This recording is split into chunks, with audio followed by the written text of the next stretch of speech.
بسم اللہ الرحمن الرحیم۔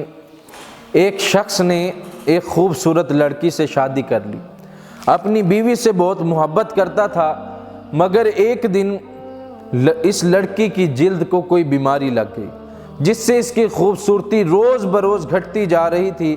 ایک دن اس کا شوہر سفر پر نکلا، راستے میں اس کے ساتھ کوئی حادثہ ہوا جس کی وجہ سے اس کی دونوں آنکھیں جاتی رہیں۔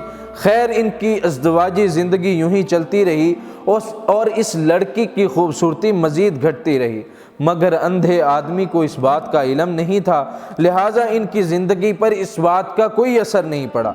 دونوں ایک دوسرے کو پہلے کی طرح چاہتے تھے اور ایک دوسرے کا خیال رکھتے تھے۔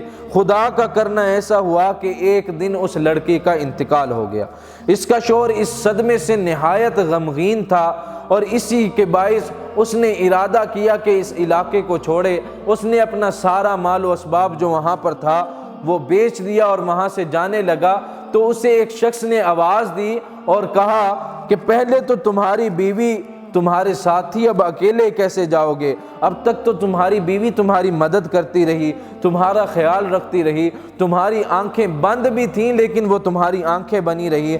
اندھے آدمی نے جواب دیا، میں اندھا نہیں تھا، مگر اسے ایسے دکھا رہا تھا جیسے میں اندھا ہوں، کیونکہ اگر اسے پتہ چل جاتا کہ میں اس کی بدصورتی کو دیکھ سکتا ہوں تو یہ احساس اسے اس کی بیماری سے زیادہ تکلیف دیتا، اس لیے میں نے اندھا ہونے کا ڈرامہ کیا۔ وہ بہت اچھی بیوی تھی اور بس میں اسے خوش دیکھنا چاہتا تھا۔ اس واقعے کو بیان کرنے کا مقصد یہ ہے، اس سے ہمیں سبق حاصل کرنا چاہیے کہ کبھی کبھی ہمیں کسی کی غلطیوں، کسی کی کوتاہیوں پر اندھا بننا چاہیے، لوگوں کی خامیوں اور غلطیوں کو نظر انداز کرنا چاہیے تاکہ ایک خوشحال زندگی گزار سکیں۔ کہ مخلوق کوئی بھی کامل نہیں، کامل صرف اللہ تبارک و تعالی کی ذات ہے جو کہ ساری مخلوقات کا خالق ہے، لہذا رشتے کی مضبوطی کا باعث کاملیت نہیں بلکہ رشتے کی مضبوطی